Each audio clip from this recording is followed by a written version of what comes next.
तुझे क्या मिल जाता, किसको क्या मिला है? विवाह उनके लिए है जिनके पास बुद्धि की प्रखरता नहीं। जैसे जिस छुरी में धार ना हो उसको पत्थर पर घिसना पड़ता धार देने के लिए। जिस बुद्धि में धार नहीं होती उसको विवाह के पत्थर पर घिस के धार देना पड़ता। मगर कई तो ऐसे बुद्धू हैं कि विवाहों में घिस घिस के भी उन पर धार नहीं आती। पत्थरों में धार आ जाती है घिसते घिसते, उनमें धार नहीं आती। डब्बू जी एक बस में यात्रा कर रहे थे। बस में बड़ी भीड़ थी, बहुत भीड़ थी। अतः उन्हें बैठने के लिए जगह नहीं मिली थी। बस खड़े खड़े ही यात्रा कर रहे थे। उनके आगे ही एक सुंदर, आकर्षक और कोमलांगी युवती खड़ी हुई थी। अभी घर से पत्नी से पिट के आए थे, मगर लोग सीखते कहां। बस की भीड़ के कारण डब्बू बार बार उस नवयौवना से टकरा रहे थे जानबूझ के, और उन्हें कुछ आनंद भी आ रहा था उस महिला के संस्पर्श में। अंत में जब उस युवती ने देखा कि यह व्यक्ति तो उसे जानबूझकर धक्के मार रहा है, तो उसे बड़ा क्रोध आया और वह क्रोधित होकर बोली, इस तरह महिलाओं को धक्के मारते हुए शर्म नहीं आती? तुम इंसान हो या जानवर? इस पर डब्बू जी बोले, जी मैं इंसान और जानवर दोनों ही। युवती तो बड़ी चौंकी। उसने आश्चर्य भरे स्वर में पूछा, इंसान हो यह तो समझ में आता, मगर जानवर कैसे? डब्बू जी मुस्कुराते हुए बोले, तू मेरी जान, मैं तेरा वर। अभी घर से पिट के आ रही।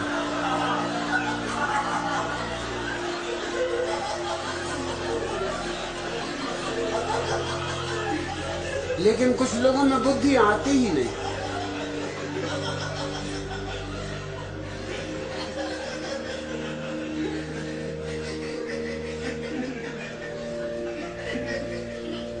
अच्छा हुआ ही ना सन्यास का मार्ग प्रशस्त हुआ, और ज्यादा देर मत कर सन्यास लेने, अन्यथा पिताजी तेरे कोई दूसरा जानवर खोजे।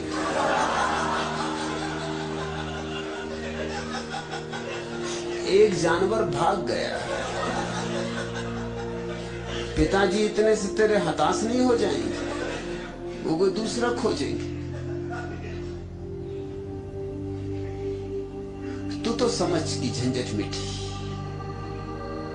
हो गया विवाह और हो गई बात खत्म। विवाह ही करना हो तो परमात्मा से करो, जुड़ना ही है तो उससे जुड़ो, फेरे ही लेने हैं तो उसके साथ, गांठ ही बांधनी है तो उससे। यहां पागलों से गांठ बांध के भी क्या होगा? इन पागलों के साथ और मुसीबत होगी। खुश हो लेकिन बहुत खुश भी ना हो जाना, क्योंकि कभी कभी खुशी भी बर्दाश्त करना मुश्किल हो जाता। नसरुद्दीन ने तीसरी शादी की। नई दुल्हन के हाथ का बना खाना जब पहले दिन खाया तो सारा मुंह, जीभ, ओंठ, गाल, गला और यहां तक कि दांत भी कड़वे होठ। किसी तरह उस सब्जी के कौर को वह निकल गया। सोचा कोई बात नहीं। दूसरा और दाल का लिया तो मुंह भनभना गया। मिर्च ही मिर्च थी, दाल का तो नामो निशान नहीं। पेट में जलन होने लगी और आंखों में आंसू आने लगे। वह अपनी इस नई बीबी को नाराज करना नहीं चाहता था, इसलिए बोला, खाना तो बहुत अद्भुत बना है डार्लिंग। नई दुल्हन ने पूछा, फिर आंखों में ये आंसू कैसे? कुछ न पूछो प्रिय, मुल्ला ने बात संभाल ली, ये तो खुशी के आंसू है। अच्छा तो और सब्जी दूं या थोड़ी दाल और ले लो?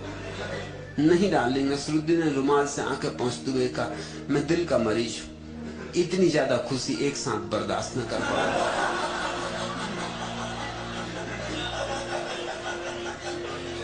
अच्छा हुआ ही ना, लोग आएंगे संवेदना प्रकट करने, हंसना, और तू उनसे संवेदना प्रकट करना कि दुखी हो तुम कि तुम्हारा जानवर न भागा।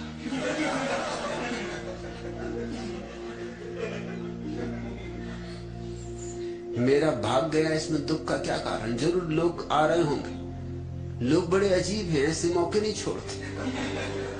लोग आएंगे, संवेदना प्रकट करेंगे कि बेटी घबरा मत, दूसरा वर खोजेंगे, इससे भी अच्छा जानवर खोजेंगे। ये तो कुछ भी न था।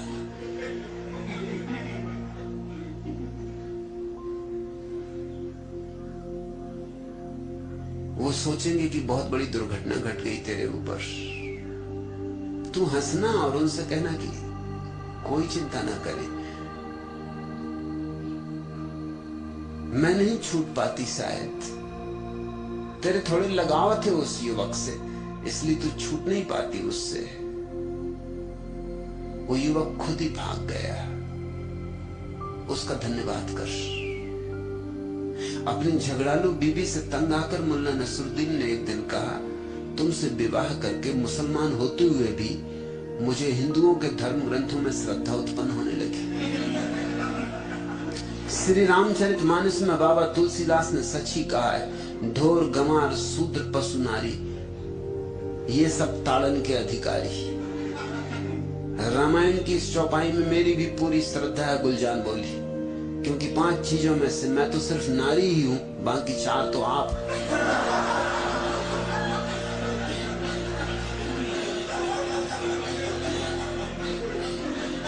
ही ना हंस और आनंदित हो,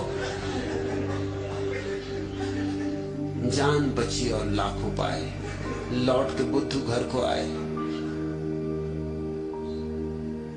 वो ताजमहल और ताजमहल होटल की रंगीनियां और बाराती और मेहमान और फुलझड़ियां और पटाखे, उन सब में तू भटक जाती। इतना हमें विवाह के लिए आयोजन क्यों करना पड़ता है? इतना शोर शराबा क्यों मचाना पड़ता है? वो जो विवाह की बेहूदगी है उसको छिपाने के लिए, वो जो विवाह ला रहा है कष्टों का एक लंबा सिलसिला, उसको भुलाने के लिए।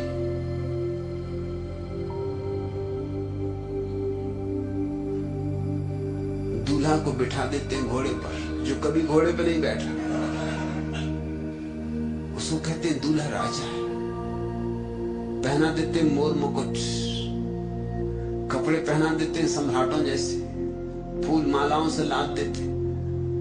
घोड़े पे बैठ के अकड़ के वो सोचता, आहा क्या जिंदगी शुरू हो रही।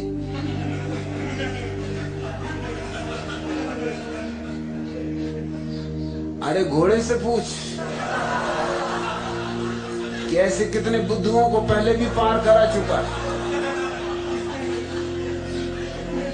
इसलिए तुमने देखा कि भारतीय फिल्में, शहनाई बजी, घोड़ा चला, बारात निकली, बैंड बाजे बजे, पंडित पुरोहित ने मालाएं पहनाई और एकदम से दी एंड हो जाता।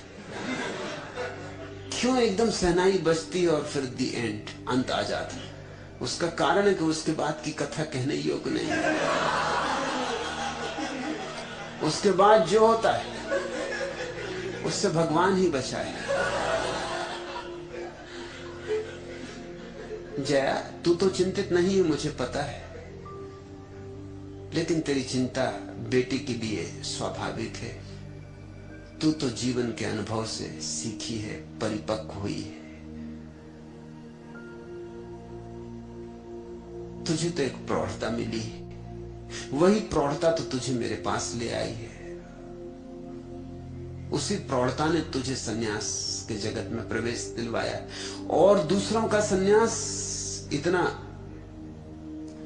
कठिन नहीं है जितना जया का है, क्योंकि जया के पति सन्यास के दुश्मन है। दुश्मन है इसका मतलब है कि कभी न कभी सन्यासी होंगे। दुश्मन है इसका मतलब मुझसे नाता जुड़ गया है, सोचते हैं मेरी, विचार करते हैं मेरी, गालियां देते मुझे, चलो गाली के बहाने, लेकिन मेरा नाम तो लेती है। उस नाम में खतरा है। ऐसे सोचते रहे तो नाम घर कर जाएगा। होंगे सन्यासी एक दिन, मगर जया को जितना कष्ट दिया जा सकता है एक बार तो घर से ही निकालती है। तो कोई महीने 15 दिन जया आके आश्रम में रही, बिना कुछ लिए दिए घर से बाहर फेंकती है कि अगर सन्यासी रहना तो इस घर में नहीं रह सकती।